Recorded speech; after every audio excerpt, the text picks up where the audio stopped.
Well, hello, Mitra Raman. Welcome to Fractional Frontier.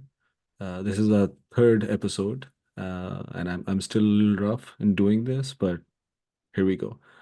So you are an experienced engineering leader and co-founder offering services as a frac CTO. What Mhm. inspired you towards taking this role? Yeah, well, I have been an engineering leader, like you said, at many different companies. I even started my own company, and did that for about 3 years. And never was quite settled or happy in any of these roles. I started my career, of course, as a software engineer and thought the obvious leap was into management, but I still didn't love that. And so I was kind of always searching for, I guess, my place in tech where I could do a lot of that 0 to 1 building that I love, but I personally don't love people management. And that's something I learned through my experience. And so I was trying to figure out like how can I feel like I still have valuable skills, but there's no like obvious roles in companies, right? For this kind of job. If you want to do the kind of strategy and 0 to 1 building, you also have to sit in a lot of meetings and do people management usually. So this kind of came across a bit randomly. A good friend of mine was a founder and they had hired a fractional CTO. She and her co-founder were non-technical. And we always talk about our careers and she mentioned like you should check this out, talk to him and see what this is about. And so on the side of my day job for about a year, I was doing like small term engagements just to see what it was like. And I found that I loved it. Like it was the best of everything that I loved, which is working directly with founders, not being pigeonholed into like a tech or engineering department, hands-on building. I hadn't coded as an engineering leader in years, right? And learning a ton about all the new platforms and tools that exist, uh, constantly changing like projects. And I love that because I get bored really easily. And so, yeah, after my maternity leave, actually, it was kind of like, what does my new life look like? I think a lot of new parents have that like sit down moment of you want more flexibility, you want more time with your kids. And this ended up being like the perfect thing. And I thought this would be a transition, honestly, until I found my next thing. And it's just happened that this is my next thing. Very cool. So, two things from that. A is 0 to 1. That's what you enjoy the most.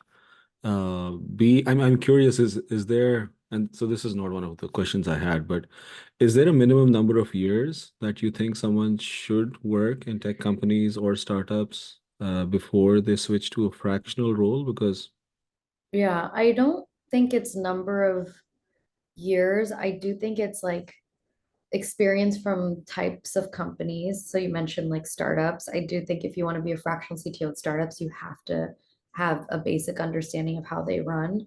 And I think like the interesting thing about fractional CTO, especially to me, is it's not very clearly defined. And that's a good thing, but that means you can kind of fit into it in different ways based on your own personal skill set. Um, and some companies may want a CTO who's very hands-on, who's basically a part-time engineer and like working with engineers. Some may want someone who's very hands-off and more strategy based and like very growth focused and they're much later stage. So I think it depends on where your niche is that you need to have, and whatever niche you choose, you need to have experience in that, in my opinion. Because, and this might be an imposter thing, I don't know, but I feel like you can't really claim that you're a CTO and able to step in and do these things without having at least some significant experience. so you articulated it very nicely, right? Is it sort of like what are the rites of passage towards becoming the CTO? And so what I hear from you is it's not the number of years of experience, it's sort of playing that role. But I assume like the CTO role also evolves Yeah, with the stage exactly. of the startup. And so when you say 0 to 1, and I assume that's why you like working with startups, mostly working closely with founders, is this typically before Series A? Is it before Series B, or is it much earlier? It's been like literally, I have an idea and I want to flush it out to see if I should raise funding to like Series A.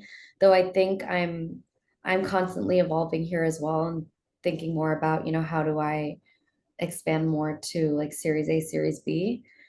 because I think at that like idea stage, there is a lot of fluctuating of requirements, product idea, of course, right? It's usually one or two founders like thinking through things. And so it's a little harder to have an engagement to contribute well. And so I do think there's still a lot of room for 0 to 1 product development at Series B, Series C. Like I just worked at a Series C company before this, and we were literally building new products. So I think those opportunities are there. It's just finding the companies that work for how you like you have to work well with them, they have to work well with you, and finding the ones that you can jump in and do the work that you're best at. That's very interesting. And I'm like, this was the last question I had, but I think I'll get right into it. Yeah. Um, and after looking at your Notion page, and as I was saying before we hit recording, like I've seen a lot of fractional CTO profiles, and I think you've organized your positioning on the Notion page very nicely. I would encourage a lot of other fractional CTOs to do that too. Um, I was curious, like, and as you say, I like you started with saying that you like working closely with founders, but then you also said, hey, maybe a better use of my time is at the Series B. Mhm. And so if you think about what is the best use of your time given your experience, who is the best archetype for that? Should you be, for example, should you be mentoring, advising CTOs in startups Mhm. and getting them to do a lot of things instead of like I don't understand when you say I should go and do the engineering or the development yourself. I'm like, wait, no, someone else has the right to sort of learn under you, get Yeah. that mentorship. How do you think about that? Is that Yeah. something that you're still thinking about or Yeah. involved No, in? that's something I've been thinking about a lot actually like this week and last week in particular.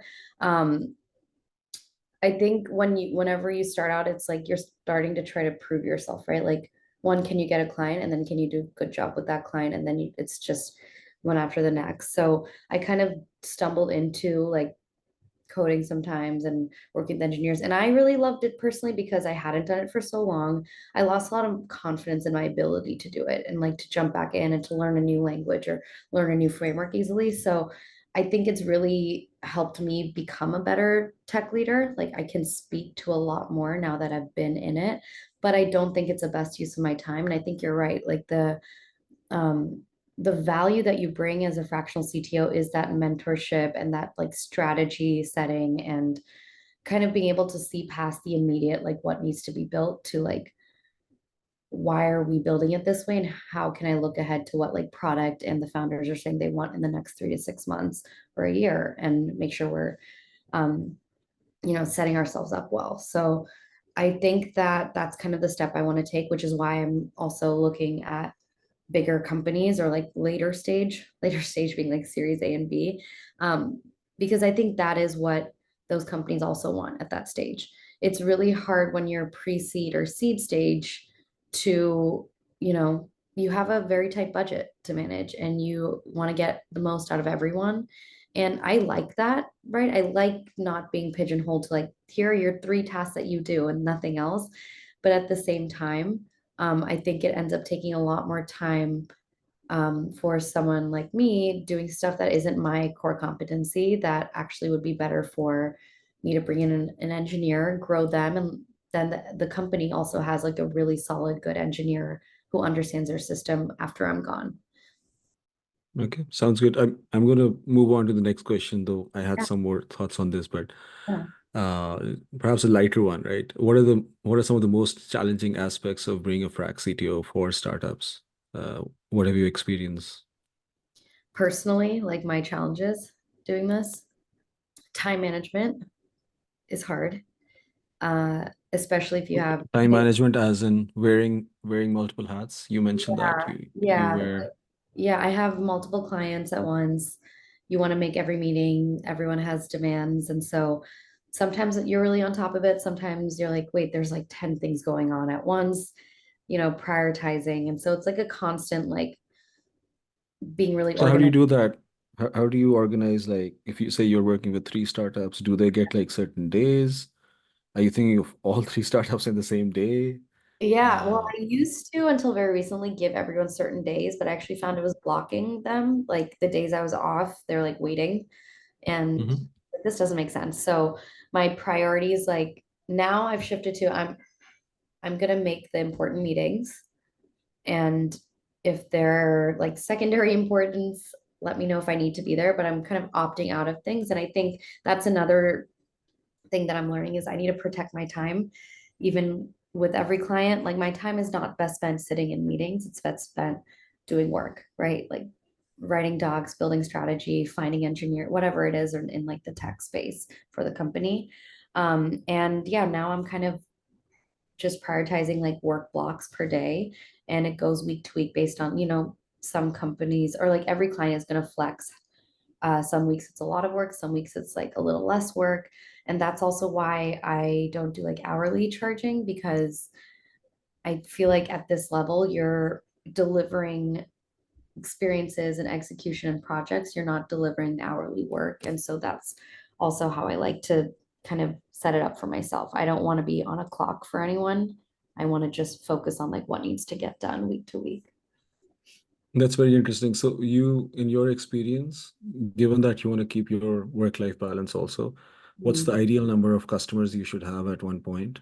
And I'll go to the pricing and how you bill. I think that's an important piece for all fractional CTOs to sort of think about. But I mean, yeah, it depends on how you what's build. the Yeah, because like I've met some folks who will do a contract over like 3 to 4 months, and they promise to deliver like X, Y, and Z, and there's no promise of like hours. Again, maybe they're like, we'll talk to you once a week.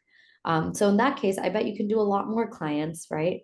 At once, but it's a different setup. For me, I personally like a little more, I guess, stability, how much ever I can create it.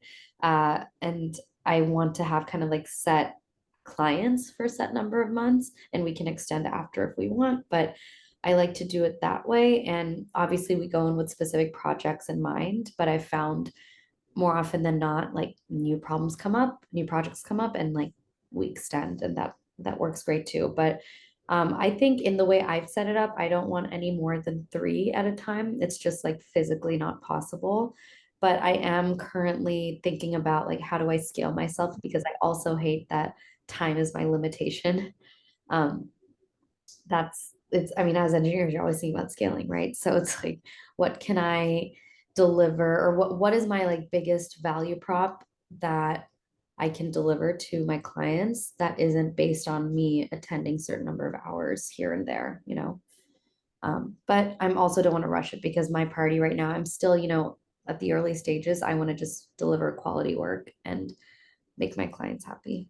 This is going to be a shameless plug, but this is exactly why we're very interested in talking to a lot of frac CTOs and building this community because we feel like, given the CTO level experience, there's a strategic layer or level that you can operate at. Whereas if you had a team, say from Tentash, working with you, they can go in with you, help a startup get from point A to point B, get to the point where, whatever goals needed to be hit, we train the team that's going to take over from there, and Mhm. then sort of go help the next startup. Mhm. Uh, but yeah, sounds good. Just another fun question before we take a deep dive in the pricing part. What are some of the mistakes you see frac CTOs around you making? Well, okay. See, this is why I'm like, it depends, which is not the best answer, because it depends on your particular experience and skill set and your interests as well. Like a lot of people may say it is not optimal for you to be coding at all, but I could imagine someone who just loves it and is really good at it, but also a great leader for very early stage. And so they just that's their value prop, right? For me personally, I don't want to be the kind of CTO that just says like, I'm only strategy layer. You're not going to get any true like deliverables from me, but I'm going to like advise and lead, and it just feels very fluffy to me. And personally, I hate fluffy. I'm like, tell me what are you helping me with, right? And like, what exactly are you going to do, and what exactly are you going to deliver, or how is my company going to grow from like A to B because of your work? And so I think a lot of maybe older school CTOs will say that and do that, right? They're like, I don't I don't sit near the teams. I don't go near the code. I just, advise on the tech strategy and tech org, which is like, sure, we can all do that, but that's just not the type of work I look to do. And I think that dependent on like the industry or the company size and stage that you want to work with primarily. I see why you said that depends. Yeah. Depends on a lot of variables, right? Yeah. Okay, cool. I do think, oh, sorry, just one thing. I Sure. think, I don't know how much I've seen this, but no one should be charging hourly. If you're a CTO or head of or anything, like you said, what you bring is the strategy, and a lot of what makes you able to do things and think of things quickly now is because of your years and years of experience and trial and error. So there's no way someone can like charge based on the hour for that. So I think that is out of the gate a no. This very nicely goes to the next question, which is actually taking a dive into pricing. Yeah. Uh, how should a frac CTO price their time, effort? And and on that, I've also seen like a range. I've seen people say 150 to 300, and then perhaps 500 an hour, uh, depending on their level of experience. Though there is a question later on where I'm asking, okay, how do we, or for all the frac CTOs out there, how do we grade this? People working in one company, they have a grading system going, and okay, who has how much experience, who is how good at what. But let's just stick to the pricing part. When you say don't charge hourly, what I assume you're saying is, hey, it's not about how many hours I will be giving, and I'm not going to be keeping a tab of that. But you are thinking of, okay, it's gonna, I'll be working with you for say 6 months, and is it about, I think I'll be giving about 20 hours a week, or are you saying no, it's completely out? I used to, not used to, I mean, my current clients have all come up with, I'm going to give you about X hours a week. And you can think of this as like part-time or quarter time or whatever, but I'm not tracking my hours. But I think even just mentioning anything like that makes people think about your hours, right? They then look at like, well, how many hours are you spending? Or like, what are your hours with us? And that is when I think it gets murky, because if you say that, but on the other end, you're like, I don't charge by the hour and I want this to be like project and execution based. It's like, which is it? So I personally think as a strategy leader, you don't mention hours anywhere. And if someone asks like how many hours, you say like, this is project based. I'll give you a number of hours per week of meetings, maybe, because that is like timed effort that they want to be engaging with you. And then otherwise, here's something I saw someone recently post, which I loved, is they have a Calendly open. And if you want specific time with them, you can request that time like week to week. So you still have a little control over it, and people don't feel like they don't see you or hear from you, like they have access to you still, but you're not giving like set number of hours to each client each week. And I think that is kind of a best of both worlds situation. How do you hit work-life balance with that, right? So, sorry, I'm having a hard time wrapping my head around that because Yeah. I feel like there has to be some tentative, like, okay, it's gonna be like 8 to 12 hours or something like that. Because otherwise, I'm hoping that one of the reasons that, or assuming that one of the reasons you moved into the frac CTO role was also work-life balance. Like you don't want to work more than say 40, 45 hours a week. Not really, Um, actually. I like working. I think for me it was the flexible hours. So like I have childcare 9 to 5. Then you can reach me at all hours. But until 5 to 8, like I'm unavailable. And so having that flexibility, and if I want to, I'll jump on after, is great. But I think you have to know your own boundaries and kind of watch yourself if you don't have specific hours. So I will tell people like I can do X, Y, and Z this week, and I won't get to the others until next week. And I think they understand they didn't hire a full-time person who's accessible always and has all the hours. And there may not be a strict understanding of like, you're tracking each hour, but like you're not delivering hourly work. And like the time you spend problem solving or um, mentoring or hiring, like that, it's going to ebb and flow. And it just, to me, doesn't make sense for that to be like an hourly pricing. So I kind of just like monitor it myself. Like I said, some weeks you spend more time with one client than another, and like some weeks you're not spending any time with that client. that's fine. And I found it kind of evens out at the end of a month, which is why I do like monthly pricing. But to even set that pricing, I think one of your questions was like, how do you get to that like hourly rate and how do you determine that? The guidance I got was, take your annual salary, find out your hourly rate from that and double it. That was interesting to me. I think that can put you in like a pretty comfortable range of like, this probably makes sense. Double it as a consultant on hourly, right? But you're saying monthly. So then, Yeah, so how I go from that, like, this is my hourly rate to monthly, it's actually not anywhere close. I think it's in between that, like, what my full-time salary would be if I like reduced hours to this like consultant hourly rate. I started out much lower than I am now. Again, to like prove myself, to get clients in the door. sure. Every client, I've been raising my rates because it's, yes, I have more to show for, but I also have more confidence in my skill set and like what I'm able to do. So I don't think there's a ceiling on this kind of work, which is a good thing. When you're doing strategy work, when you're able to see a company through like building their first product to like through a fundraise, there is a lot of value that you bring. And that's why I also like hourly doesn't make sense here. It's the, it's the I results. see that. I see that. There's a lot of value there. Um, I've seen some discussions where, so let's get one part out of the way first. Is it monthly, but then is there a minimum number of months that you want startups to commit to? Because Yeah, I'm assuming funding is like what? It takes 6 months to at least 6 months. Like, at least, yeah. Yeah, I asked for at least a 3-month commitment because I usually find companies will come to me with like specific projects that they want to either like launch or whatever it is. And to even have any sort of results, I feel like you need 3 months at least.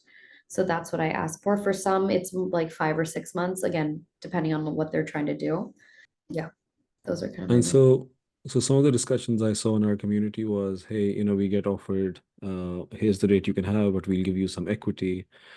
And something that I was thinking about was this early for a fractional CTO, is it best to have equity or because equity is tied to sort of like a very long term, Yeah. and you're not controlling a lot of things, right? So maybe it's unfair with both parties, but I was thinking maybe it's tied to the outcome. Hey, if I get you funded at X point, I'll take X amount for that. Mm, So minimum, here are my charges, but if I get you funded, that yeah. sort of combination made more sense to me instead of like being a frac CTO for someone for say 6 months, get them funded, and then have equity on them for a very long time. Any thoughts on that? Yeah, Do I've you seen take equity as part of yeah, your? I have taken equity, a combo of like cash and equity. I have seen that as an approach. To be quite honest, I just want to go as simple as possible with all of these agreements and terms. It's like so unknown at this stage. And I'm also at a stage in my life, I have a young baby. Like for me right now, I do care more about having cash in the bank than equity. And like I had my own startup. I've been around early stage my whole life. I have no way of knowing if any of these are going to pan out, um, and what they will look like in a year or two, if they even exist. And that's like, of course, I want them to succeed and I want the work to persist, but that's just not my priority right now. I do tell all founders I'm open to like a cash and equity split and, open to discussing that. But in terms of like hedging it on a fundraise or anything like that, like I'm I'm not particular at this stage. I opt for simplicity where possible. Also, a lot of people in tech, CTOs or say director level or senior people leadership in tech, I think is very curious about this new wave of fractional work. Mhm. Uh, and one of the questions I've seen is, how do you get started?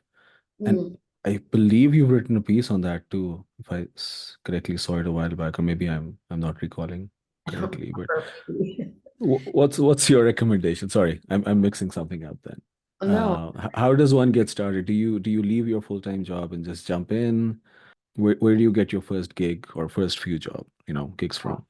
I did a few on the side of my full-time job for like a year and a half. Very, very like low level engagements, like maybe 5 hours a week. And this was through another fractional CTO. So it was like hourly setup. I think paid me less than he got paid, by the client, but whatever. For me, it was like, oh, cool, I get some extra money every month. I'm trying out something new. It's helping me with my job technically.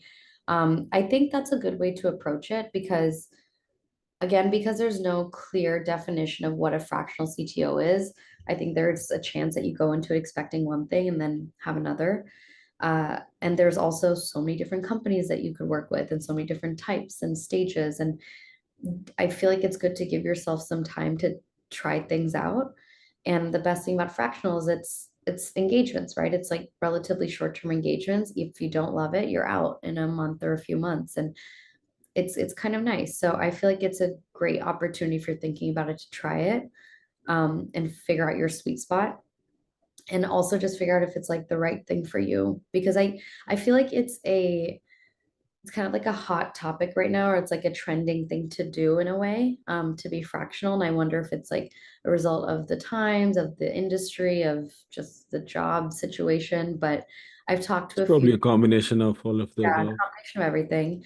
But I've talked to a few people who are like, okay, well, I want to do this. And like, how do I find my clients? And how do I do this? And it's after like really digging into like, why are you doing this? What is your skill set? Like, what is your niche? It's like they're not I don't actually think they would be fractional CTOs. They'd probably be really great, like senior engineers working, as consultants with companies. So I think it's similar how maybe the industry takes you, like the best engineer puts you in a manager position. It's a different job.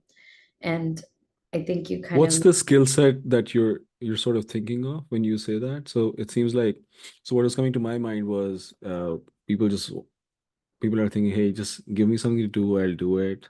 And these are senior leadership people. But are you saying that what is the skill yeah, that you think is I, critical? People getting along with them, aligning founders, helping them. well, Sorry, that is I'm just like with answering the any, question myself. no, I mean, yeah, this is like a conversation. I think with any company, you have to, of course, like you guys have to like each other at a basic level and respect each other, no matter what role you're joining as. But I think fractional CTO to like a engineer difference is you are doing a lot of that, like peeling away the ambiguity and working really, really closely with product and design and, the founders, quite frankly, to like be a technical voice, yes, but also like push back with your own product suggestions and MVP decisions, at least with the stages I work with. Um, you're giving suggestions, you're doing some quick like tests here and there. You're also making really good like technical decisions. And that's a place I think engineers can do, like senior engineers can do a great job of like make some of the architecture decisions and do a lot of the actual implementing from like a Figma or like a low key product spec. But as a CTO, you're doing a lot of the coordination and communication that frankly engineers just don't have to do. And if you don't have a lot of experience doing it in past companies, of like there's an idea and people are constantly trying to change the scope or suggest different things, or like actually we don't know what we want to do and you've never done like a build versus buy analysis or whatever it is, it's going to be hard to go in and say like you should pay me for this and I can do this when you're just kind of like trying it out for the first time, and there Understood. you should like lean into what you're really good at, which like as a fractional CTO, I tell everyone, I'm like, I'm not the best engineer, and that's why I'm not coming to you as an engineer, right? But I'm really good at working with engineers and working with non-engineers and like bridging that gap. I understood. And so from what I heard from you was uh, these leads that you can initially get are mostly from your network, or is there some platform out there that you would recommend these senior tech leaders to sort of go make a profile on and get these? For engineers, I think there's a lot more opportunity. I haven't yet found any like de facto platforms for myself or for engineers in like a fractional level that's been successful, quite frankly, in like finding me a client or even a potential. But I do think the more you put yourself out there, just like the more potential inbound you're gonna get. So of course your network, but like just because like when you post to your LinkedIn or your Twitter where a lot of like tech folks are. Not just your network is going to see that. And when you post a few times, like that gets amplified and seen. There are some Slack groups I know that exist. Something that I know some people do, which is smart, is look at like current job openings. Like if someone's hiring for a senior engineer or a team lead or a CTO, like check out if like what do they actually need, right? If they're a startup, especially like everyone's figuring this out for the first time, right? Like what do I actually need? And most people I think find that they may not want to hire someone full time just yet. They would love to work with someone part time or for the specific project instead. So there's a lot of like outbound. That that's great advice for someone who's been there, done that. Yeah. Um, so something that we've already spoken about, all frac CTOs aren't equal. To the best of your knowledge, is there a grading system available online? Can and so I think this is for our community, but I was wondering if we as a community can come to a common way of assigning these grades. People can just self-assign themselves, like, okay, I know this, I don't know this, I'm really good at this. Will this help? As You is know, this the future for CTOs? I guess that's one more question, right? Or do you see like this not working beyond a certain size of the startup? I don't think it's size. I think it's like industry and product. Like there's a lot of big companies that really don't need full-time tech management and leadership. Like all year round, you know.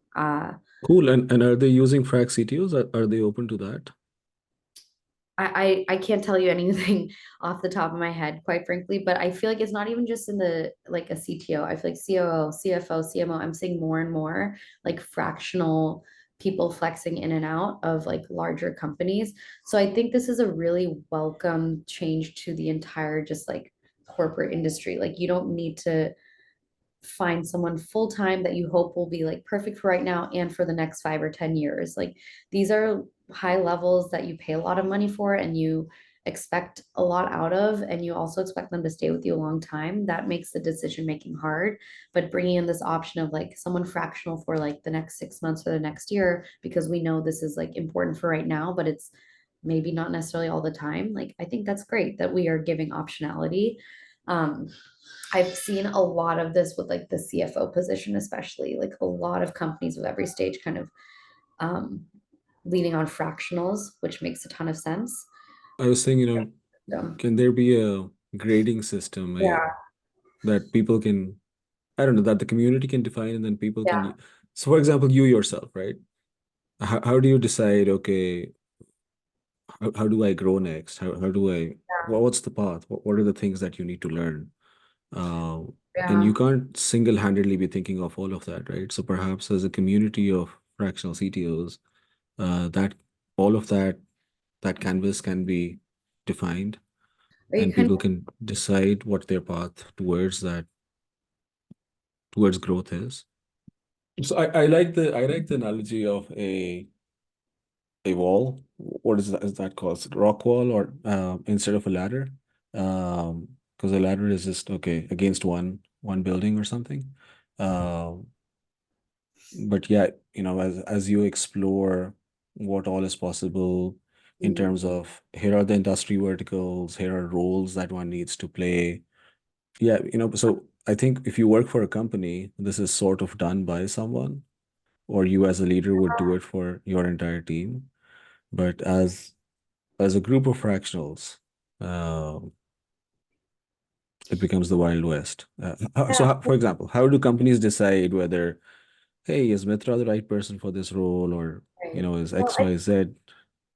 I think that's like the beauty of this type of job though, right? It is a Wild West. There isn't like specific things that you have to do next or you maybe could do next. Like you could just stay where you are forever and be happy.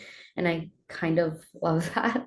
I think that I like something I really uh tell anyone who asks me like how do I find my clients or how do I get into this is like you need to find your niche, and it can be very very specific, but the more specific the better because you're going to have the best clients and they're going to be the happiest with you. So if it's like I work really well with like seed stage through series B health tech customer facing work, or like B2B health tech that is like launching new products or has a engineering team less than 50, or I don't know.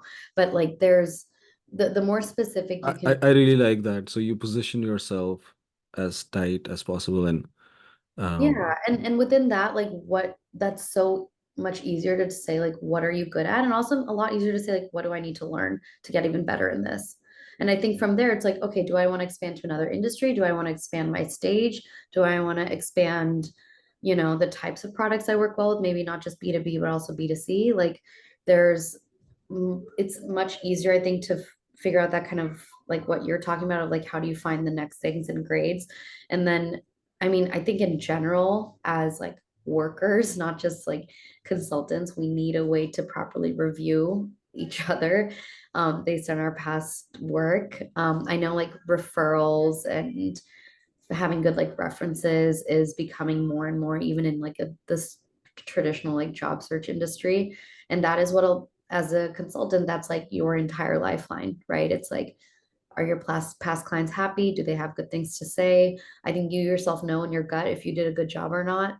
Um, and I think it's important to like take the L or like really look closely like why didn't I do my best, or why did this not feel great, and like should I change the types of people like companies I want to work with or the types of products I work on, and just keep going towards like what you're best at and keep kind of trying to narrow down into that is my opinion. And then you both. no, this sorry to interrupt, but this strikes a huge chord. So we as a company recently, so we've been around since as Tintash, we've been around since 2008, helping startups go to market, get to product market fit. And last year, end of last year, we were part of this YC of sorts for services companies.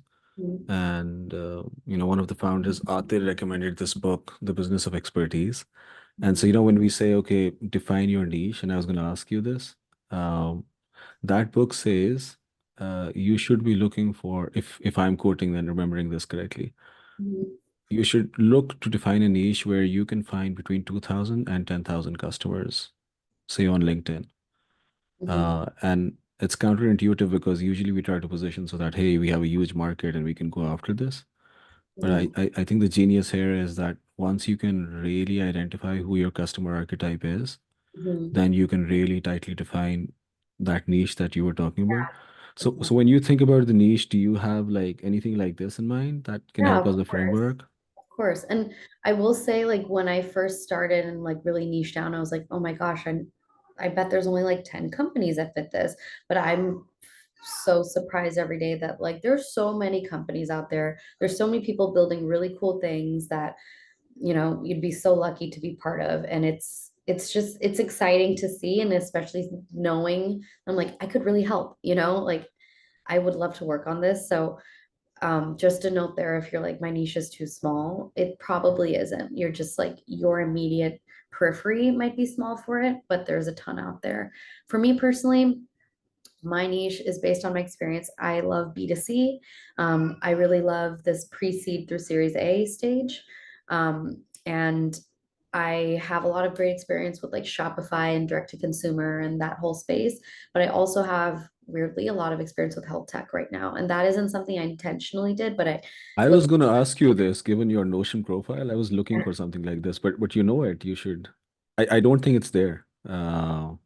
Like, it's in the top section, like a little, it's okay. within the blurb, but um it's funny that you're like, I like this because I was looking, I was like, this is too much. Like, it's not clear enough, and it's like there's way too much going on.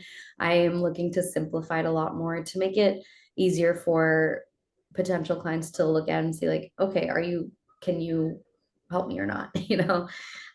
Because I think the framework that I'm going to be updating to and might be helpful is like, if you're a D2C company or if you're like a pre-seed, here's the stuff, like maybe this is what you're looking for. If you're a seat, this is what you're looking for. And if this is right, reach out, you know. Cool, cool. Mitra, going back to, how we were talking about larger companies are moving towards this too, and they don't need like senior CTO level folks full time. Mhm.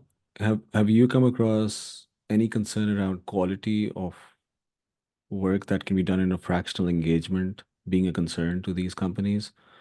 Or are they open to it? Like, They were with like, I think they were called consulting CFOs, and now we're calling them at some point fractional CFOs. Yeah, And I don't yeah, know if there's a difference between, hey, I'm a consulting CTO or fractional CTO or same an thing. Just how we label it and brand it, in okay, my okay. um, but I think there, so what I've found is if you label yourself a tech company, of course you need a CTO.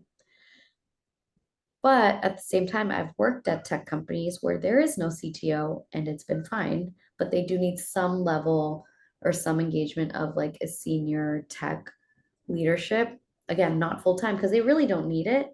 But I think there's this fear of like, but we're a tech company and we want to be a tech company. So we need that full time, that kind of like exposure.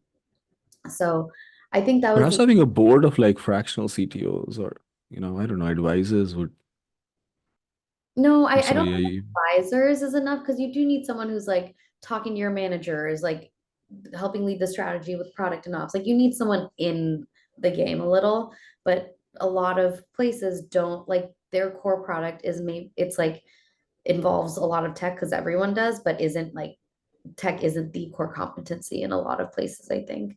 And I think that's a good thing, but the phenomenon of the last 10 years is like everyone's a tech company, right? Whether you are or not, just if you have tech in you, you're tech.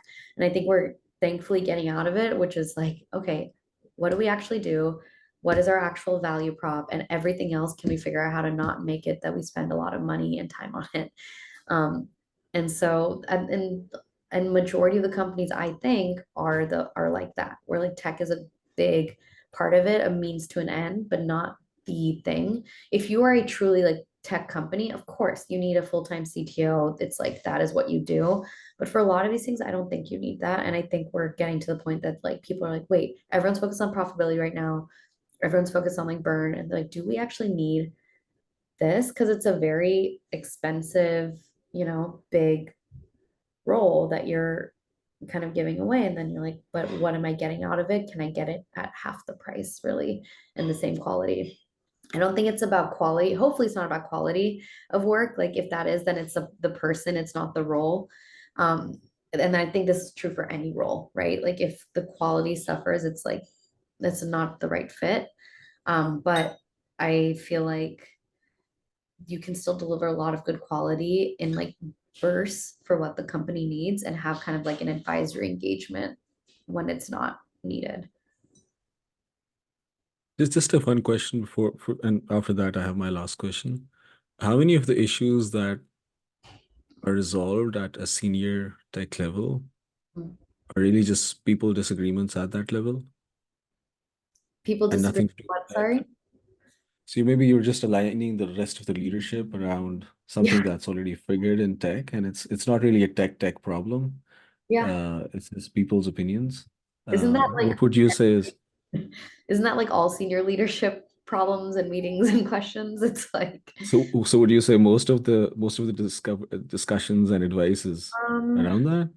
it's not just aligning, but there is like a fair bit of ambiguity, especially when it's a brand new product that you're building. You're like, what are our options? Let's test them. And will this actually work for us? Do we have to like change up our data model because of it or our approach because of it? So it's sometimes it's like, okay, this is what we can do or what we should do, and we just have to get you to agree or, make a decision. And sometimes it's really like figuring it out together. Okay. Last question. How do you ideally train leadership as you leave the startup or the company you're at? Like Yeah, you're coming in for 6 months, but you're also then responsible for leaving them in a shape where they can continue, right? yeah. So how do you Um, think about that? Yeah, well, I do right now, the way I do it is I don't have like a team around me, right? So if there's an engineer or a designer that we need for the project, they join the company, either like contract or part-time, full-time, whatever they need. I actually think that's good. There's some longevity to it. Those are roles that, you kind of consistently need in a lot of places. So I think that helps with the transition. And usually by the time I'm leaving a company, like a project or two is completed, like the landscape has changed, the processes have changed. There's a lot that's different than when I entered. And so I will work with the founders to figure out like, do you need someone in this type of role, or like, what do you need to continue on? And I'll help them like either find that person or do handoffs properly to the rest of the team, whatever it is. And so is it sort of like, yes, I'm engaged till a certain point, or do you say, okay, I'll decrease the engagement in a few months? Um, I guess you already said you don't bill by the hour, so I guess it just Yeah, continues till the right yeah, leadership is in place. yeah, Okay. yeah. I think it's usually like a we both kind of realize like, okay, this is kind of wrapping up, and I think we're at a good point where like things are more stabilized now and our needs are a little different maybe, or like we don't need technical oversight and leadership right like for the next foreseeable future. Have you gone back to a company you were a frac CTO for and Not done the yet, same role again? Not yet?